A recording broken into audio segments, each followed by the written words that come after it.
Hello friends, स्वागत है आपका। बहुत बहुत स्वागत है हमारे चैनल में। और मैं हूं आपका दोस्त गोविंद शर्मा। बात करेंगे आज अपने प्यारे राष्ट्रपति के बारे में कि क्या क्या आर्टिकल वहां पर विकसित होंगे और कौन कौन सी सोच वहां पर विकसित हुई थी और कैसे कैसे राष्ट्रपति का जो पद है उसकी खूबसूरती क्या क्या है, उसके आर्टिकल वाइज, अनुच्छेद वाइज हम पढ़ेंगे कि क्या क्या बनता है। देखो देखो, राष्ट्रपति हमारे जो देश होता है, भारत देश है, जो राष्ट्रपति का जो पद है, जो राष्ट्रपति होता है वो पहला आदमी होता है। तो पहला व्यक्ति कौन होता है? राष्ट्रपति होता है। भाग नंबर 5 में उल्लेखित किया गया है कि भारत में एक राष्ट्रपति होगा।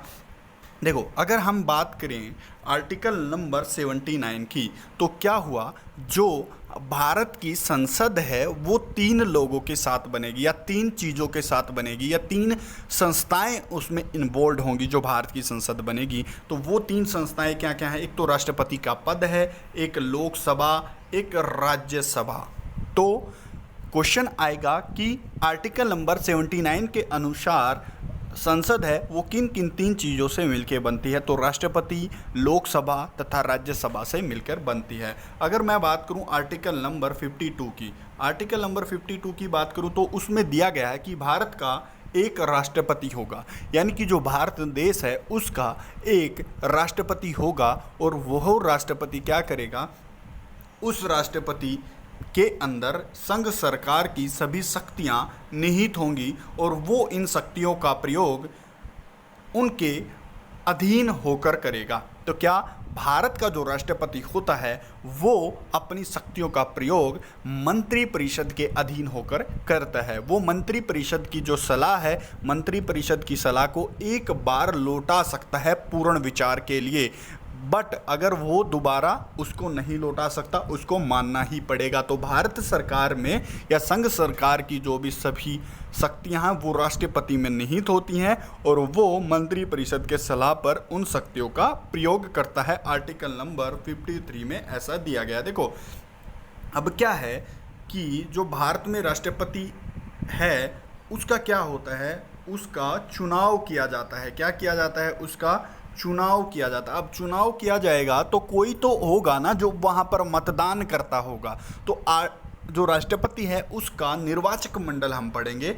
उसका निर्वाचक मंडल पढ़ने के लिए हमें पहुँचना पड़ेगा आर्टिकल नंबर 54 में। तो निर्वाचक मंडल कहाँ दिया गया है? आर्टिकल नंबर 54 में दिया गया। अब निर्वाचक मंडल में कौन कौन सदस्य शामिल हैं उसके बारे में डिस्कस करेंगे। देखो, हमने अभी डिस्कस किया था 79 आर्टिकल। तो संसद किससे बनेगी? राष्ट्रपति प्लस लोकसभा प्लस राज्यसभा। तो क्या होगा, जितने भी संसद होगा ना, और उस संसद के सभी निर्वाचित सदस्य जो वोटिंग के आधार पर चुने गए हैं उनको क्या किया जाएगा? राष्ट्रपति के चुनाव में अनुमति है, उनको वोट डालने की अनुमति है। तो अभी लोकसभा में क्या है, जैसे कि हम लोकसभा देखते हैं, लोकसभा में टोटल सीटें कितनी हैं?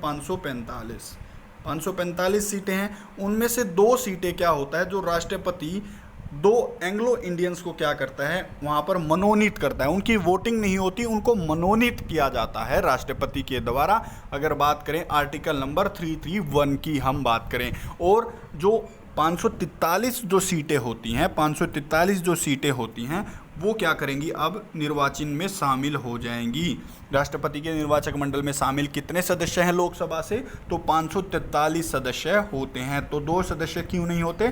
क्योंकि वो निर्वाचित सदस्य नहीं होते, वो मनोनीत सदस्य होते हैं, इसलिए उनको इसमें ग्रैब नहीं किया जाता है। तो राज्यसभा से देख लें तो राज्यसभा 1952 में जो अपनी बनी थी उसमें 245 सदस्य हैं। 245 में से क्या होता है, राष्ट्रपति क्या करता है, 12 आदमी इसको क्या करता है, अलग अलग से, जैसे साहित्य से, विज्ञान से, कला से, इतर से क्या करता है, उनको मनोनीत करता है 12 सदस्य को राज्यसभा में। तो अब बच गए कितने? बच गए 233। तो 233 सदस्य भाग लेते हैं राज्यसभा से। ये शायद आपको क्लियर रहा होगा। नोट, देखो यहाँ पर अगर मैं बात करूँ आर्टिकल नंबर 55 की, देखो आर्टिकल नंबर 52 हमने किया, 53 हमने किया, 54 हमने किया, 55 हमने किया, सभी आर्टिकल 1 बाय 1 हम लेकर चल रहे हैं इस वीडियो में। तो राष्ट्रपति का जो चुनाव होता है ना वो कौन सी पद्धति से किया जाता है? देखो, राष्ट्रपति का निर्वाचक मंडल तो 54 में है, लेकिन राष्ट्रपति का चुनाव करवाने का जो आर्टिकल है वो है 55 यानी कि 55 नंबर आर्टिकल राष्ट्रपति के चुनाव से संबंधित है। तो राष्ट्रपति का जो चुनाव है वो एकल समीकरणीय अनुपातिक गुप्त मतदान प्रणाली पर होता है। देखो अब ये है क्या एकल समीकरणीय, क्या देखो अगर मान लेते हैं 3 आदमी उठे हैं चुनाव में, 3 आदमी हैं, तो क्या होगा, जो जिसको वोट डालना होता है वो तीनों को वोट डालता है। वो वोट कैसे डालता है, वो तीनों को वोट डालेगा पर प्राथमिकता के हिसाब से। मान लेते हैं पहले वाले बंदे को मैं प्राथमिकता दे रहा हूँ, ए वाले बंदे को पहले नंबर पर, बी वाले नंबर को दूसरे नंबर पर तथा सी वाले बंदे को मैं तीसरे नंबर पर प्राथमिकता दे रहा हूँ। तो सबसे ज़्यादा जो पहले नंबर पर प्राथमिकता जिस बंदे को दी जाएगी वही राष्ट्रपति चुन लिया जाएगा। ठीक है। अब राष्ट्रपति चुनाव के लिए क्या होता है, जो भी बंदा राष्ट्रपति चुनाव के लिए खड़ा होता है, चुनाव लड़ता है, उसको क्या चाहिए, 50 प्रस्तावक और 50 अनुमोदक चाहिए। ठीक है। एक प्रस्तावक एक ही आदमी के लिए मान्य होगा। जनमत राशि क्या है, देखो जब भी हम राष्ट्रपति चुनाव लड़ते हैं या कोई भी राष्ट्रपति चुनाव लड़ता है उसको प्रस्तावक तो चाहिए और उसको साथ साथ आरबीआई के अंदर 15,000 की राशि जमा करवानी पड़ेगी। अगर उसको 1/6 वोट नहीं मिलती हैं तो ये राशि क्या कर ली जाएगी, जमानत कर ली जाएगी, जब्त कर ली जाएगी। ठीक है, इतनी बात हो गई। अब बात करेंगे संख्या कैसे निकाले। एक चीज़ मैंने आपको यहाँ पर नहीं बताई, वो चीज़ एक बार जान लीजिए। हमारे संविधान में 70वां संविधान संशोधन 1992 में होता है। दिल्ली और पांडिचेरी में क्या होता है, वहाँ की विधानसभाएं भी इसमें भाग लेती हैं और जो अपनी विधानसभाएं हैं देश की वो भी इसमें भाग लेती हैं राष्ट्रपति के चुनाव में। अब क्या होगा, अगर विधानसभाएं भाग लेंगी तो एक विधायक की संख्या हम निकालेंगे कि अगर एक विधायक वोट डालेगा तो उसके कितने पॉइंट मिलेंगे किसी भी राष्ट्रपति के उम्मीदवार को। तो क्या होगा, टोटल संख्या अपॉन विधानसभाओं की संख्या मल्टीप्लाई 1/1000 करेंगे हम, तो 1971 आती है। 1971 क्यों आएगी, क्यों 2026 तक, क्या 2026 तक सभी विधानसभाओं की जो सीटें हैं वो फिक्स कर रखी हैं। ठीक है। तो एक विधायक का 1971 आता है और एक संसद का क्या है, मत मूल्य, सभी विधायक का मत मूल्य निकाल लेंगे और टोटल कर देंगे हम निर्वाचक सदस्य संसद के, तो ये कितनी आती है, 708 आती है। तो क्या होगा, अब राष्ट्रपति का चुनाव कौन कराता है, भारतीय इलेक्शन कमीशन इसका कराता है। और जो राष्ट्रपति का चुनाव होता है उसमें अध्यक्ष कौन बनते हैं, उसमें अध्यक्ष बनते हैं राज्यसभा और लोकसभा के उपसभापति, बारी बारी से बनते हैं। जैसे अब की बार बन गया लोकसभा का, अगली बार राज्यसभा का उपसभापति इस चुनाव के लिए क्या करेगा, अध्यक्षता इसकी करेगा, ताकि कुछ धांधली यहाँ पर ना हो।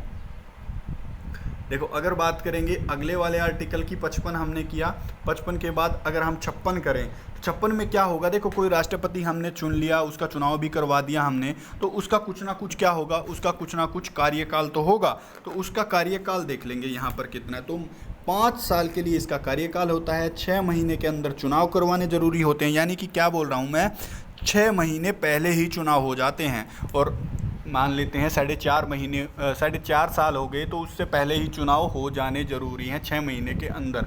मान लेते हैं किसी भी राष्ट्रपति का निधन हो जाता है तो नए चुनाव शेष अवधि के लिए नहीं होंगे। मान लेते हैं पहले वाला राष्ट्रपति 3 साल के लिए क्या हो गया, 3 साल के बाद क्या हो गया, उसका निधन हो गया, तो अब जो चुनाव होंगे वो 2 साल के लिए नहीं होंगे, पूरे 5 साल के लिए वो चुनाव किए जाएंगे। यानी कि शेष अवधि के लिए चुनाव नहीं किए जाते हैं राष्ट्रपति के चुनाव में।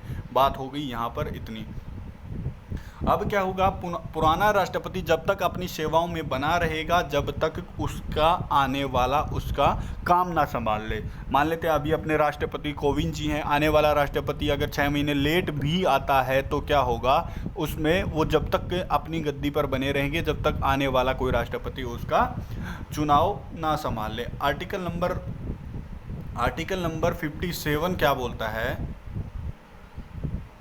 आर्टिकल नंबर 57 क्या बोलता है, कोई भी व्यक्ति अगर चाहे कितनी बार भी राष्ट्रपति बन सकता है भारत में। देखो कई देशों में क्या है, कोई दो टर्म्स तक ही क्या है राष्ट्रपति रह सकता है, लेकिन भारत में ऐसा नहीं है। आर्टिकल नंबर 57 क्या बोलता है, कोई भी कितना भी चाहे राष्ट्रपति बन सकता है। अगर देखो हमने अब राष्ट्रपति बना लिया, उसकी योग्यता तो हमने चेक की नहीं, योग्यता क्या रहेंगी। तो आर्टिकल नंबर 58 क्या बोलता है, योग्यता को बनाता है। देखो भारत सरकार का नागरिक होना चाहिए, भारत सरकार का मूल रूप से नागरिक ना होकर क्या होना चाहिए, वो बेशक उसने बाद में भी नागरिकता ली हो। मान लेते हैं कोई आदमी इंग्लैंड से आकर यहाँ पर रहने लग गया और उसने यहाँ भारतीय नागरिकता ले ली, वो चाहे तो राष्ट्रपति का चुनाव लड़ सकता है। आयु कितनी होनी चाहिए, 35 वर्ष की आयु होनी चाहिए, मतलब कम से कम 35 वर्ष होनी चाहिए, अधिकतम कुछ भी हो 98 साल हो, कोई दिक्कत नहीं है। लोकसभा का सदस्य बनने की उसको योग्यता होनी चाहिए, लाभ के पद पर नहीं होना चाहिए। किसी भी आर्टिकल में जो लाभ का पद है वो मेंशन नहीं किया गया है, परंतु जो मंत्री है, राज्यपाल है, राष्ट्रपति है, उपराष्ट्रपति है, ये लाभ के पद में नहीं आते हैं। यानी कि वो किसी कहीं का भी मंत्री हो सकता है, कोई भी स्टेट का राज्यपाल हो सकता है, वो राष्ट्रपति का चुनाव लड़ सकता है। जैसे कि बात करें 2012 की, परवण मुखर्जी तो जो हमारे 2012 में वित्त मंत्री थे, राजनाथ कोविंद अभी बने हैं, ये राज्यपाल थे उस टाइम पे जब इन्होंने चुनाव लड़ा था। तो बात होगी आर्टिकल नंबर 16 की बात करेंगे। चलो हमने राष्ट्रपति का चुनाव देख लिया, उसकी योग्यता देख ली, उसका निर्वाचक मंडल देख लिया। अभी बात अगर हम बात करें आर्टिकल नंबर 16 की, 60 आर्टिकल्स की बात करें तो शपथ के बारे में बात करता है। शपथ क्या होगी, शपथ कौन दिलाएगा, जो लोक कल्याण तथा संविधान की रक्षा की शपथ लेता है। तो किस चीज़ की शपथ लेता है राष्ट्रपति, लोक कल्याण तथा